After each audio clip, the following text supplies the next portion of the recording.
We're getting a little bit closer today. My husband always complains that I'm too low. So we'll just go closer today.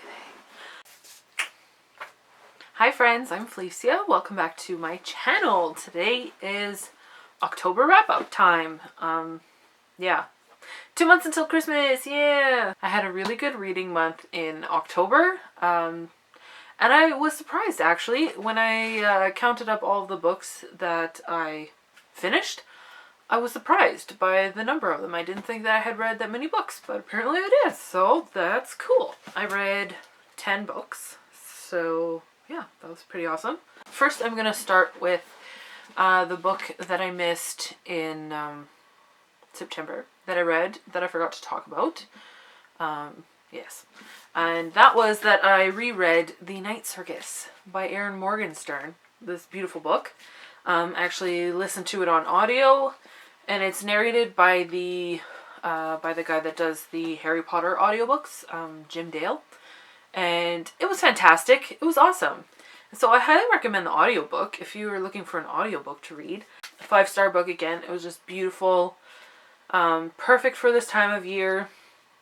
And yes, I just really enjoyed rereading it, and it was just wonderful. So the first books that I want to talk to you about are also rereads, and they are Cinder and Scarlet by Marissa Meyer, the first 2 books in the Lunar Chronicles. I am rereading the series in preparation for winter, which comes out next week. Oh my goodness, it comes out next week! Oh my goodness, I'm so excited! Next week. Yes, yes. Yeah, so I reread Cinder and Scarlet, and then hopefully this week I will finish Cress, and I don't know if I'll read Fairest. I probably will, just for fun. So these are both 5 stars again. Just as good, if not better, the second time. Just going through them and just reliving it again. I had forgotten a lot. I actually remembered Cinder better than I remembered Scarlet, and so yeah, there was a lot in Scarlet. I was like, that happened? Okay. They're just fantastic, and I love being in this world again, and I'm just like, I'm dying because we get to find out how it ends this month, you guys. We get to find out how everything ends, and I'm not ready for that, but I'm so ready. So ready. The next book that I finished is Fire by Kristen Kishore, and this is the second book in the, what is it? It's like 7 Kingdoms. I think the official name of the trilogy is the 7 Kingdoms trilogy, but whatever, the Graceling trilogy. So this is book 2, and I gave this 4 stars. I really enjoy Kristen Kishore's writing. It's really easy to get into. Her characters are very interesting. She's very strong female leads, and so that's very cool. So I really enjoyed this book, but there was just one thing in it that just kind of, it frustrated me, it upset me, I don't know what you want to call it. In this book, it seemed like everybody was sharing everybody else's bed. Just that super casual attitude towards sex in this book, it was frustrating to me. I didn't appreciate it at all. So that, like, yeah, that was kind of like, okay. That part I didn't appreciate, but I mean, the rest of the book was great. In this one, there were lots of very good lady friendships as well, so that was cool. So it was just that one thing that kind of took away from it, but overall it was very good. And I am very looking forward to picking up Bitter Blue. I have it from the library, so I'm going to probably be picking that up once I'm done reading Cress. And then, yes, if you like fantasy, this is a great series. So the next book that I finished was a book that I read on my Kindle, or on my Kindle app, and I don't have my phone right now, and I would like to show you the cover, but I don't have my phone and I don't feel like getting it. So the book that I read is called Anchored by Kayla Amy. I did talk about that in my Friday Reads video that I posted last month, because I post like one a month, maybe sometimes. And so that one, it's a memoir of this woman's experience having a firstborn child was born as a micro-preemie, which is around 3 months early. And so She was at 24 weeks, 24 out of 40 weeks. So that's a very huge difference. Like, it's a big gap from when you're supposed to be done cooking till the baby was actually born. And so, yeah, it was just her recounting her experience, talking about what it was like in the hospital and all of those fears and struggles, because it's actually very, very scary. Yeah, just her struggles in her relationship with God and how God brought them through all of that. I found the story very personal because my sister-in-law, my husband's brother's wife, she gave birth to their first child at 26 weeks.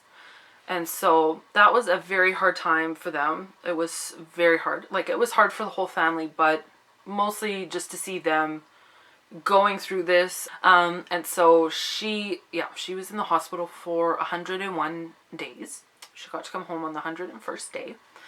And that was the first time that I got to meet her, was the day she came home, because they had very strict regulations on who could visit in the NICU. Yeah, reading this book brought it just like reminded me of all those feelings, and like hearing my brother and sister-in-law, their stories and like just their experiences, and it was really hard on them. So I appreciated that this author, Kayla Amy, that she was so open and honest about her just her and her husband's experiences and the health challenges that their little girl had to overcome.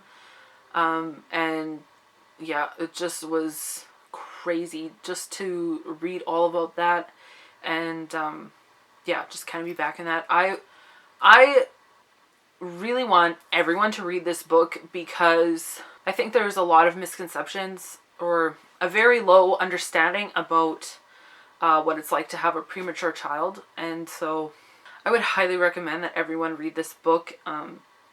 If you are a parent or an aunt or uncle, or you have friends that are having kids, or just, you know, humans out in the world, because chances are you're going to meet someone that has had a premature child, and, you know, maybe it would be good to read this, because it would be like education, so you don't, you know, because my sister-in-law, she's had some very ignorant things said to her.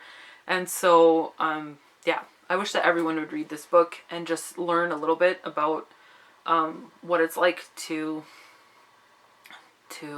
have a premature child, and just all of the craziness that comes along with that. And also reading this book, I was like, thank you, Jesus, for free healthcare in Canada, because these poor people were in the States and their hospital bill at the end of it was almost $1 million. And I was like, thank you, Jesus, that we have free healthcare in Canada. I gave the book 4 stars. I don't know if I mentioned that. Yeah, it was really good. Like, it didn't blow my mind, but it was really awesome. So 4 stars is still a really good rating for me. Okay, yeah. The next book that I read was Emma by Jane Austen. Got another Austen down. I got 2 to go now, and then I'll have read all of her books. And I listened to this mostly on audio. I did read some of it, but I listened to it mostly on audio. Sorry to say, guys, this is not my most favorite. Sam, don't hurt me, okay? I know you love it. I know it's your favorite, but it just was not my favorite. Emma is just so dense and so clueless, which is why the movie Clueless is, you know, based on this story. Which I totally watched that movie while I was reading this book, because I'm like, yes, I need to watch this movie again. But it was good. I enjoyed it.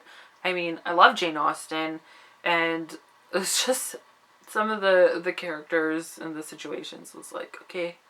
And sometimes I zoned out on the audiobook, so I wasn't 100% sure what was going on. But I mean, overall it was good. It was really good. So yeah, maybe someday in the future I'll read it again, and maybe I'll like it more then. I don't know. So, and like, don't you like my cover? Doesn't this girl look like Anne Hathaway? Like, I just think she looks like Anne Hathaway. Then the next few books are kind of like a theme, which I didn't realize until I had read them. The first book. Oh, is this like watercolor paper? Oh, flip. Oh, this cover has a texture like watercolor paper. Anyways, so that is Between Shades of Grey by Ruta Sepetys. And I love this. I loved this. I loved this book. I'm hugging it. I loved it. Wow. Just wow. Wow, wow, wow, wow, wow. Okay. So I did this as a buddy read with Janie from the Bookworms Buddy. But she read it like last month already. Because I was such a slacker. Like she read it in September. And I read it in October. Because I just had so many other books that I needed to finish, and then finally I got around to this one, and then I just ripped through it, so it was all good. Lena and her family are living in Lithuania during World War II, during the time when Stalin was expanding the USSR, the Soviet Union. I don't remember what is the correct name for it. The story starts out with her mother and her brother being taken during the night, and they are deported to a concentration camp or a work camp. And so it starts off right away from their experiences being criminals and being deported. It was so heartbreaking to read about the things that happened. And I have read lots of fiction about World War II from Nazi Germany. And so it was very interesting to read another take on World War II that had nothing to do with the Nazis. And it was so heartbreaking to read about their experiences. And just the horrible, inhuman way that they were treated was just heartbreaking. And it just broke my heart that there were so many people and that just were treated that way. This book is heartbreaking, but it's also just a beautiful, beautiful story about how humans can come together in the most darkest times and just help each other and be just a family and helping each other. And it was heartbreaking and it was beautiful. And I would just really highly recommend, if you're looking for historical fiction, that you pick this one up because it was amazing. And I'm going to be buying this for my own collection because it's a library. So I'm going to be buying it for myself. So it's 5 stars. Like 5+ stars. Did I say that? The next book, but 2 books that I read were volumes 1 and 2 of Mouse by Art Spiegelman. Volume 1 is My Father Bleeds History, and Volume 2 is And Here My Troubles Began. Hold it so it doesn't glare. Yes, I read these, and I gave these 3 stars, because surprisingly, this is like probably the lowest rating I've ever given a historical fiction based in World War II Nazi Germany. Did I get all the words that I needed to in that sentence? I don't know. The story was different from what I expected. I thought it would just be like a straight story about what it was like to be in Nazi Germany. But it's also the author, Art Spiegelman, recounting his father's story from the war. But it's also a story about his relationship with his father, kind of. Yeah, it was different. I kind of wished that part hadn't been in there. That's the problem, is that it's a real story, like it's a memoir, and so the character that you want to root for, so to speak, is a real person, and so they have flaws, and some of them are unlikable flaws. So yeah, that was kind of challenging. I don't know. It just changed my enjoyment of the book, I guess. The art style was interesting.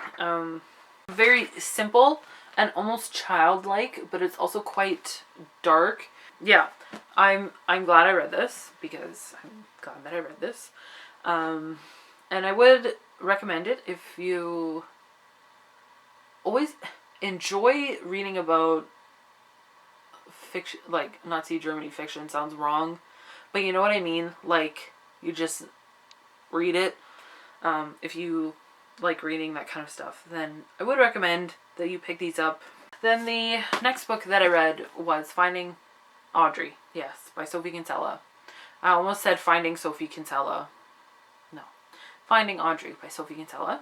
And so this is her first young adult novel. And I really, really enjoyed it. I listened to it on audiobook. And I listened to it like in a morning on 1.5 speed. Yeah, so I like didn't even read this at all. But I got it from the library the same time that the audiobook got available. So whatever. And now I am caught up again on Sophie Kinsella's books, except not because a new Shopaholic book came out like I think last week. So I was caught up, but now I'm not again. This is her first young adult novel, and I thought she did really well. The main premise of the book is that Audrey is, she's 14, and she has very severe social anxiety. She doesn't leave the house. She doesn't talk to anybody besides her family. Yeah, and she always wears these dark sunglasses. Even in the house, like even when she's at home, because she's always at home, she doesn't leave the house. Anyways, I really appreciated the way that Sophie Kinsella wrote about anxiety. I have struggled with anxiety in my past, far more so when I was a teenager and a young adult than I do now, but mostly because I'm on medication now. So you know, I really appreciated the way that she wrote about it. I felt like it was quite accurate. Rambly today. Okay, it must be my lipstick. It's making me feel all rambly and stuff. I really appreciated the way that she spoke so honestly about anxiety and mental illness. The positive way that she talked about it, like it wasn't negative or stigmatized at all. Like it was just accurate and it was real and respectful. And so I really appreciated that. I wish that when I was a teenager that I would have had books like this at my disposal and that I knew about them. So, like I think that would have helped me a lot. So I would recommend this reading for teenagers. Now I'm trying to think. I don't think there's anything really inappropriate in here for like a 14 plus.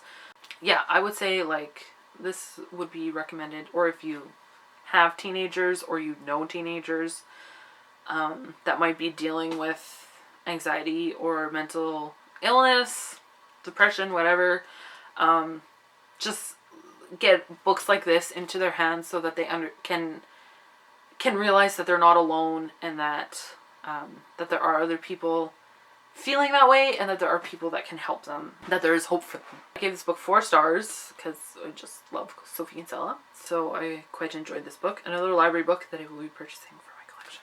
And the final book that I read, this was the month of library books, and so I read The Wizard Heir by Cinda Williams-Chima. And, you know, just a little side note here. I never knew if it was Chima or Chima, because I know someone that also has that last name, but she says it Chima.